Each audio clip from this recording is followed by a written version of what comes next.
Hello friends, स्वागत है आपका सिलेक्शन ऑडिट में। दोस्तों, आज का जो हमारा वीडियो होगा बहुत ही महत्वपूर्ण होगा। आज हम जिस चैप्टर पे चर्चा करेंगे यह चैप्टर आपके लिए बहुत ही महत्वपूर्ण है, क्योंकि इस चैप्टर से आपका टीआरई 3 में सीधे डायरेक्ट 2 क्वेश्चन पूछा गया है। इसीलिए यह चैप्टर बहुत ही महत्वपूर्ण है।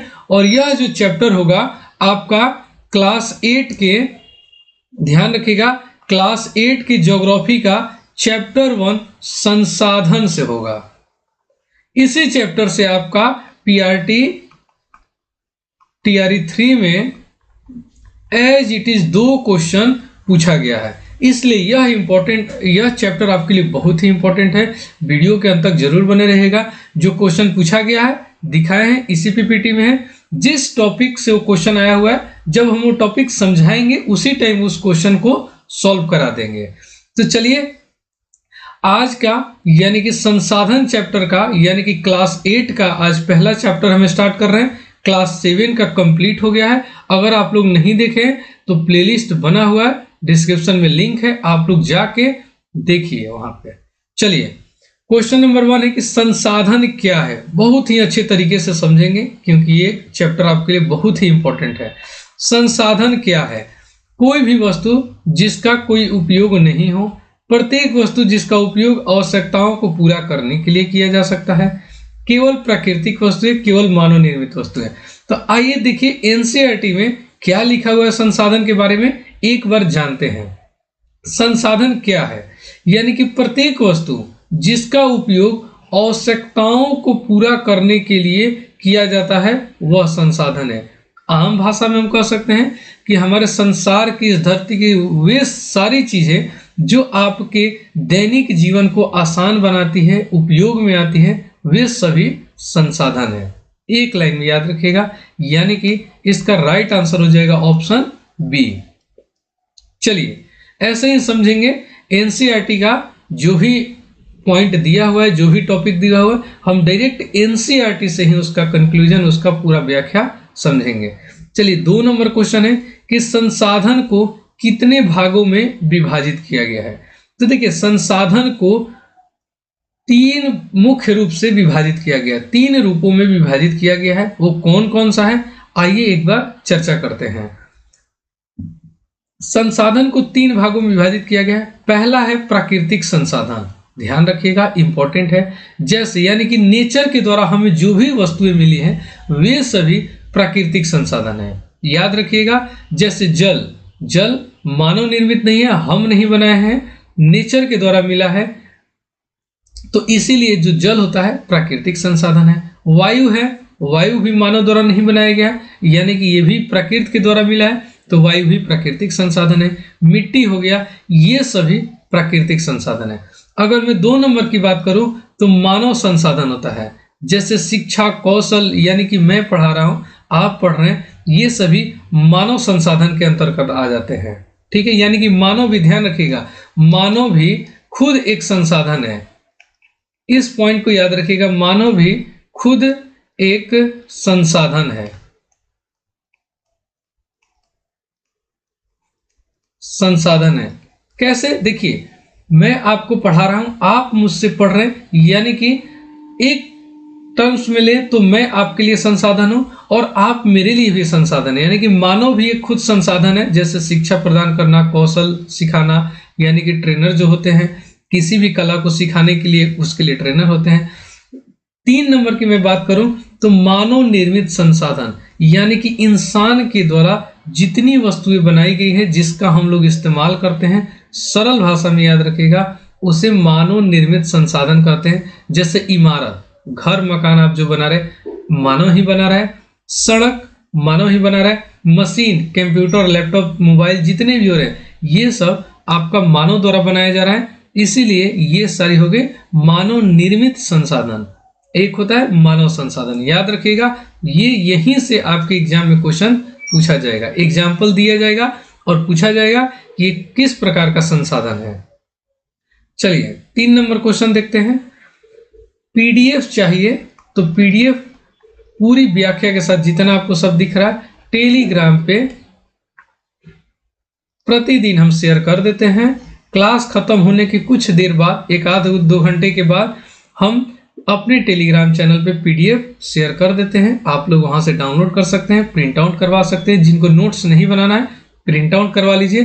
प्रिंट आउट करवाइएगा तो ये मैं और थोड़ा सा कम पेज में ही आपका हो जाएगा। चलिए, कौन सा संसाधन प्राकृतिक संसाधन का उदाहरण है? अब बताइए कि नेचर द्वारा जो भी मिला होगा वही हमारे लिए प्राकृतिक संसाधन होगा। जैसे लोहे की छड़, कोयला, कंप्यूटर, लोहे की छड़ ये तो मानव द्वारा बनाया गया है, कंप्यूटर मानव द्वारा बनाया गया है, बिजली का जो भी उपकरण होता है, बल्ब, लाइट, तार, ये सब किसके द्वारा बनाया गया है?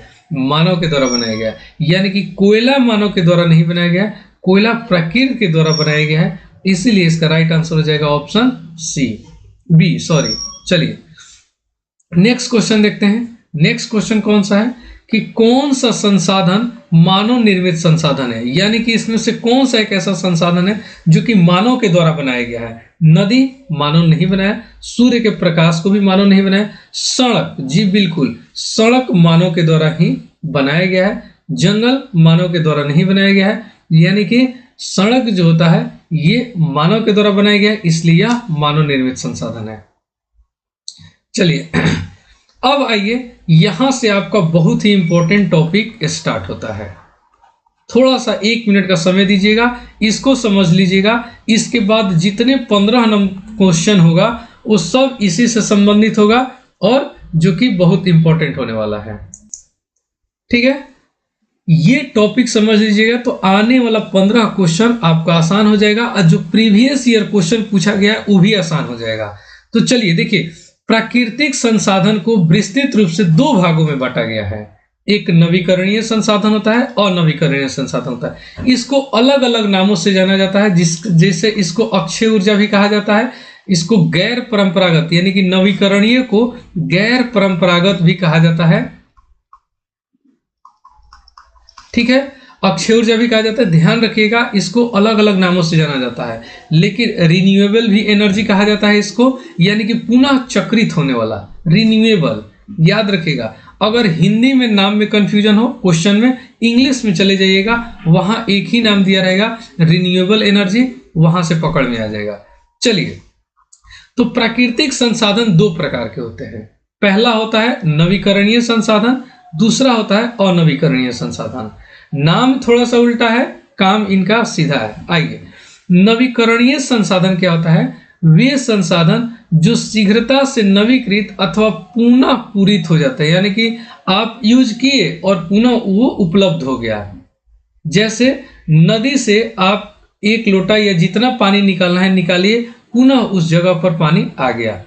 सूर्य का ऊर्जा जितना आपको लेना है आप लेते रहिए, सूर्य भगवान आपको उतना प्रकाश देते रहेंगे। ठीक है, हवा जो है, हवा को जितना आप इस्तेमाल कर सकते हैं कीजिए, आप कीजिएगा उतना उपलब्ध हो जाएगा। यानी कि वैसा संसाधन जो पुनः पूरित हो जाता हो, जो शीघ्रता से नवीकृत हो जाता हो, ठीक, उसी को हम कहते हैं नवीकरणीय संसाधन। जैसे सौर यानी कि प्रकाश, पवन ऊर्जा, जल हो गया, ये सब मिट्टी हो गया। मिट्टी आप खोदते जाइए, जितना आपको हो सकता है। वन का लापरवाही से किया गया उपयोग, यानी कि चलिए ये तो बात की बात है, यानी कि जल हो गया, मृदा हो गया, सौर यानी कि प्रकाश हो गया, पवन ऊर्जा हो गया, ये सभी नवीकरणीय संसाधन है, यानी कि पुनः पूरित होने वाले संसाधन है। वहीं अनवीकरणीय की बात करें तो इसका संसाधन, ध्यान रखिएगा कि ऐसा संसाधन जिसका भंडार सीमित हो, लिमिट में हो, यानी कि उसको एक बार वो समाप्त हो जाएगा। अगर आप कोयला निकाल रहे हैं, अंदर से पेट्रोल निकाल रहे हैं, कोयला निकाल रहे हैं, पेट्रोल निकाल रहे हैं, प्राकृतिक गैस निकाल रहे हैं, अगर ये एक बार समाप्त हो गया तो पुनः इसको पूरित होने में लाखों करोड़ों वर्ष लग सकते हैं, यानी कि जो कि संभव नहीं है। तो ये किस प्रकार के संसाधन हो गए? अनवीकरणीय संसाधन हो गए। ध्यान रखिएगा, अनवीकरणीय संसाधन कौन से हो गए? जो पुनः पूरित नहीं हो सकते हैं, हजारों लाखों वर्ष लग सकता है कोयला को पुनः बनने में, पेट्रोलियम को बनने में, प्राकृतिक गैस को बनने में। इसीलिए इसको अनवीकरणीय संसाधन कहा जाता है। नवीकरणीय संसाधन ऐसा है जिसके कोई प्रभाव नहीं पड़ता है, आप उसको जितना इस्तेमाल कर सकते हैं कीजिए, खत्म होने वाला नहीं है। चलिए आगे आइए, आगे देखते हैं। यहीं से देखिए क्वेश्चन पूछ लिया गया नवीकरणीय ऊर्जा। तो बताइए, तो अभी हम नवीकरणीय ऊर्जा क्या बोले हैं कि जो कभी समाप्त होने वाला ही नहीं है। तो कोयला भी देखिए आपका समाप्त होने वाला है, नाभिकीय ईंधन भी, पेट्रोलियम भी। आंसर क्या हो जाएगा? उपयुक्त में से कोई नहीं। ठीक है, अभी हम आपको बताएं कि नवीकरणीय संसाधन भी होते हैं जो पुनः पूरित हो जाते हैं। इनमें से सौर ऊर्जा, पवन ऊर्जा, जल, मृदा, ये सभी क्या है? नवीकरणीय संसाधन है।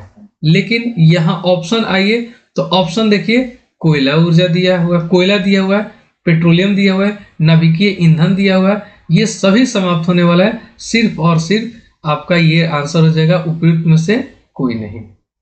चलिए 5 नंबर क्वेश्चन है कि निम्नलिखित में से कौन सा अक्षय संसाधन है? अब देखिए एक नया नाम जुड़ गया है, इसी में से दोनों में से एक को कहा जाता है अक्षय संसाधन। बताइए, कोयला, पेट्रोलियम, सूर्य की ऊर्जा, प्राकृतिक गैस। अक्षय ऊर्जा को ही नवीकरणीय ऊर्जा कहा जाता है, ध्यान रखिएगा, ये इसका एक नया नाम है। अक्षय संसाधन मतलब कि नवीकरणीय ऊर्जा। तो नवीकरणीय ऊर्जा कौन सा हो जाएगा आपका? सूर्य का ऊर्जा, यानी कि सूर्य का प्रकाश जो है अक्षय संसाधन है, नवीकरणीय संसाधन है। ध्यान रखिएगा, नवीकरणीय संसाधन है, रिन्यूएबल, याद रखिएगा, रिन्यूएबल एनर्जी है सूर्य की ऊर्जा। चलिए नेक्स्ट क्वेश्चन देखिए, यहीं से पूछ लिया गया है कि ऊर्जा का गैर परंपरागत स्रोत क्या है? दोनों सेम ही क्वेश्चन है। आंसर बताइए इसका 38 नंबर का। ऊर्जा का गैर परंपरागत स्रोत मतलब होता है नवीकरणीय संसाधन।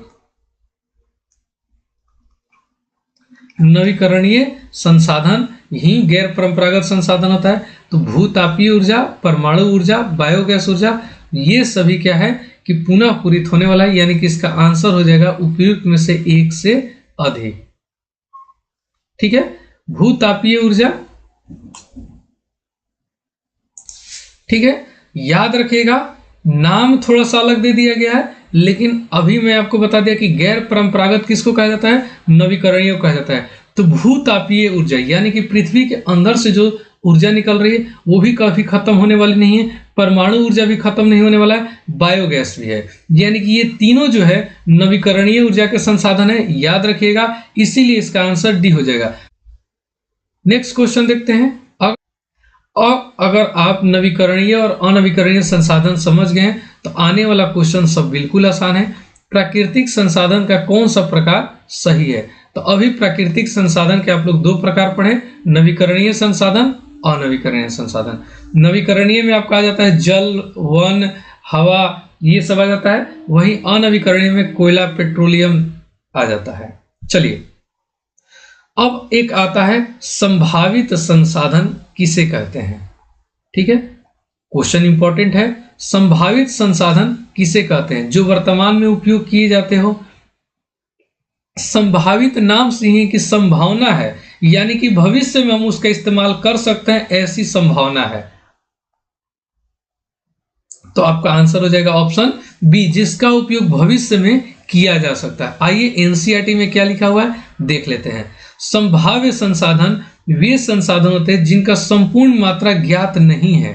यहां एक इंपॉर्टेंट पॉइंट है, याद रखिएगा, जो अभी संपूर्ण मात्रा ज्ञात नहीं है, हो सकता है इस समय इसका प्रयोग नहीं किया जा रहा हो, इन संसाधनों का उपयोग भविष्य में किया जा सकता है। इसी समय ध्यान रखिएगा, भविष्य में इसका उपयोग किया जा सकता है, इसीलिए इसको संभाव्य संसाधन कहते हैं। एक यहां से जीके का क्वेश्चन बहुत ही इंपॉर्टेंट है, याद रखिएगा। अभी मुझे याद आ गया कि लद्दाख में यूरेनियम जो है एक संभावित संसाधन है।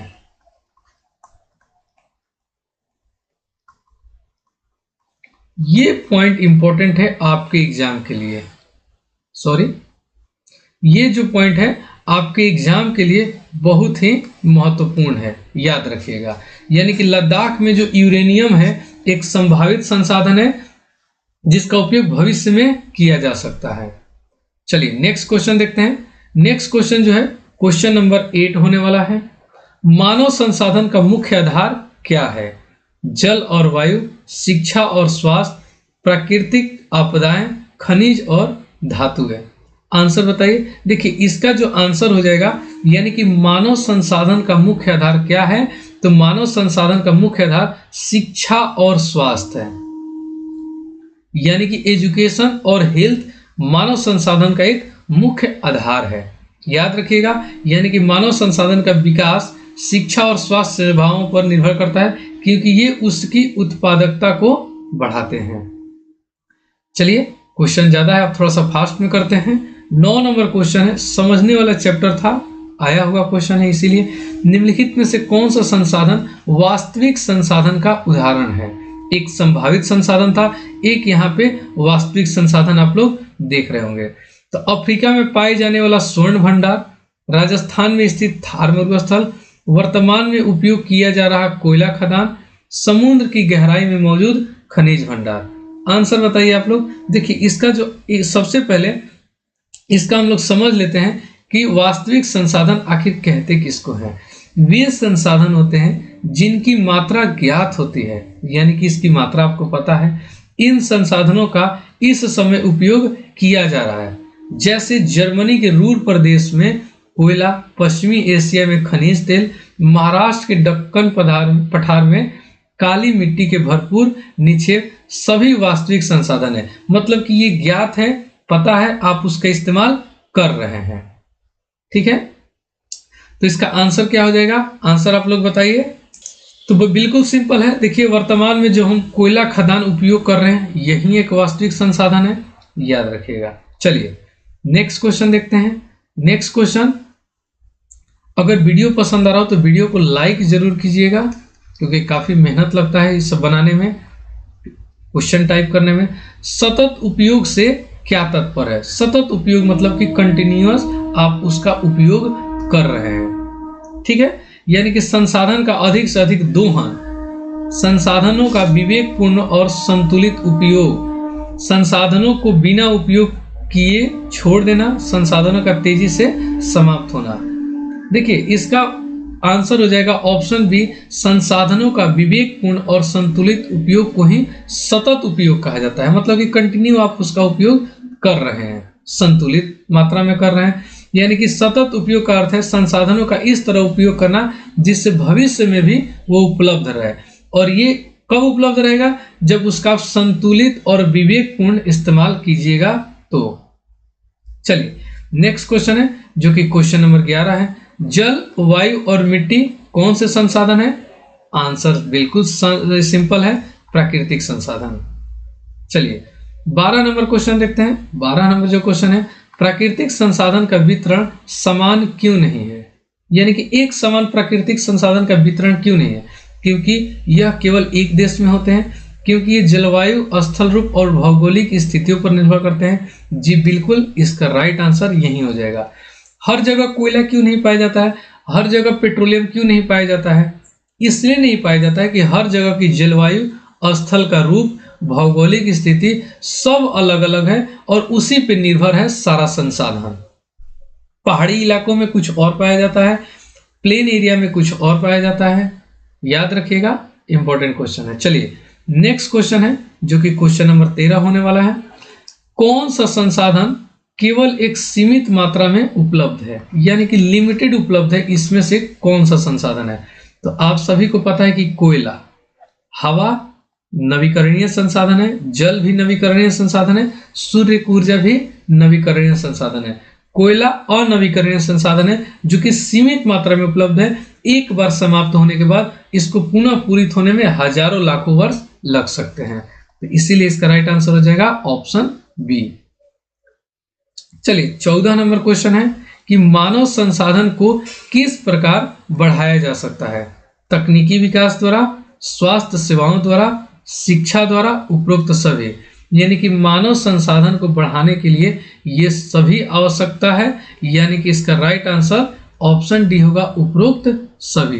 तकनीकी विकास भी जरूरी है, स्वास्थ्य सेवाओं भी जरूरी है, शिक्षा भी जरूरी है।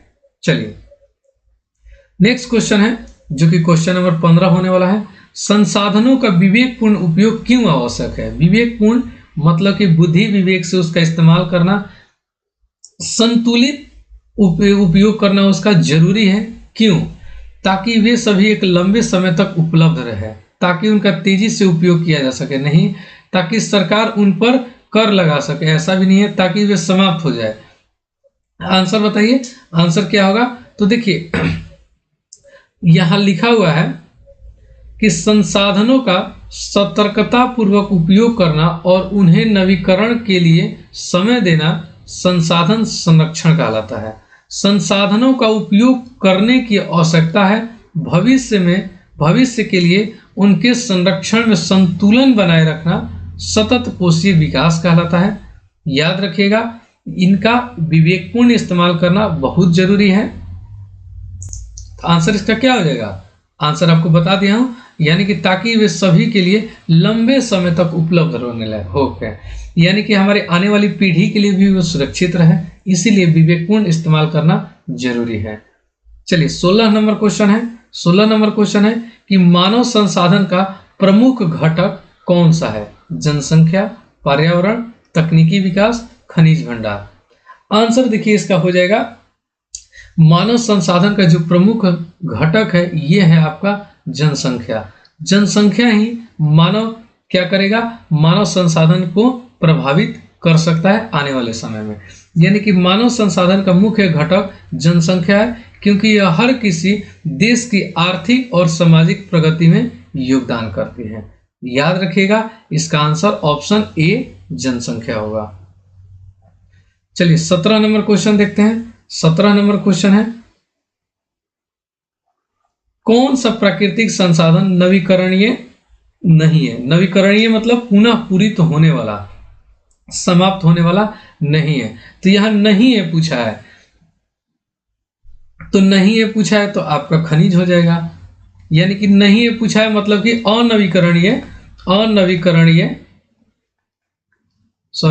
अनवीकरणीय संसाधन की बात की जा रही है। तो अनवीकरणीय संसाधन कौन सा है? खनिज है, जो कि सीमित मात्रा में उपलब्ध है। चलिए 18 नंबर क्वेश्चन है। 18 नंबर क्वेश्चन है कि निम्नलिखित में से कौन सा संसाधन सतत विकास में सहायक है? सौर ऊर्जा, कोयला, पेट्रोलियम, प्राकृतिक गैस। तो सौर ऊर्जा जो सतत विकास में सहायक है, याद रखिएगा, यानी कि सौर ऊर्जा ही नवीकरणीय संसाधन है, क्योंकि यह पुनः पूरित हो जाता है, समाप्त होने वाला नहीं है। इसीलिए आप इसका सतत विकास में, हमारे लिए सतत विकास में क्या है? आवश्यक है, सहायक है। चलिए 19 नंबर क्वेश्चन है। 19 नंबर क्वेश्चन है कि कौन सा संसाधन प्रत्यक्ष रूप से मानव द्वारा निर्मित नहीं है? यानी कि पूछ रहे कि डायरेक्ट रूप से मानव द्वारा बनाया नहीं गया है। जैसे बांध हो गया, नहर हो गया, जंगल हो गया, सड़क हो गया। तो बांध आपको पता है मानव द्वारा ही बनाया जाता है, नहर भी मानव द्वारा ही बनाया जाता है, सड़क भी मानव द्वारा बनाया जाता है, लेकिन जंगल को प्रत्यक्ष रूप से मानव द्वारा निर्मित नहीं किया जाता है, इसीलिए इसका राइट आंसर हो जाएगा ऑप्शन सी। चलिए 20 नंबर क्वेश्चन है, जो कि आखिरी क्वेश्चन होगा इस चैप्टर का। निम्नलिखित में से कौन सा संसाधन संभावित संसाधन का उदाहरण है? संभावित संसाधन हम अभी आपको बताएं कि उसका अभी ज्ञात नहीं है, भविष्य में उसका उपयोग किया जा सकता है, यानी कि संपूर्ण मात्रा में अभी वो ज्ञात नहीं है, भविष्य में उपयोग जिसका किया जा सकता है। जैसे राजस्थान में स्थित पवन ऊर्जा अभी इस्तेमाल होता है, वर्तमान में उपयोग, देखिए यहाँ वर्तमान शब्द ही लगा दिया। खेत में उगाई जाने वाली फसलें, पेट्रोलियम जो रिफाइनरी से परिष्कृत किया जाता है। बताइए, देखिए इसका जो आंसर हो जाएगा ऑप्शन ए, इसका राइट आंसर हो जाएगा कि राजस्थान में स्थित पवन ऊर्जा, यानी कि राजस्थान में जो पवन ऊर्जा की संभावना है, लेकिन इसका उपयोग अभी भी पूरी तरह से नहीं हो रहा है, इसलिए यह संभावित संसाधन है। याद रखिएगा, इंपॉर्टेंट क्वेश्चन है। तो आज के वीडियो में बस इतना ही। आज हमारा क्लास 8 के चैप्टर 1 पे हम चर्चा की है, जो संसाधन से था। ठीक है, 20 मोस्ट इंपॉर्टेंट क्वेश्चन को हम लोग सॉल्व किए विथ प्रीवियस ईयर क्वेश्चन के साथ। अगर वीडियो पसंद आया तो वीडियो को लाइक जरूर कीजिएगा और चैनल को सब्सक्राइब जरूर कीजिएगा। प्रतिदिन 8 बजे रात में हम आपके लिए जीएस का प्रैक्टिस सेट लेकर आते हैं, उससे सभी लोग जरूर जुड़ेंगे, क्योंकि उसमें हम आपके सिलेबस के अकॉर्डिंग, यानी कि इंडियन नेशनल मूवमेंट से क्वेश्चन रहता है, सिविक्स से क्वेश्चन रहता है, ज्योग्राफी से क्वेश्चन रहता है, साइंस से क्वेश्चन रहता है, करेंट अफेयर से क्वेश्चन रहता है, यानी कि सारे सब्जेक्ट से क्वेश्चन रहता है, जैसा कि आपको सिलेबस में दिया गया है। तो चलिए आज के लिए बस इतना ही। अगर आप हमारे चैनल से नहीं जुड़े हैं तो चैनल को लाइक और सब्सक्राइब जरूर कीजिएगा। धन्यवाद।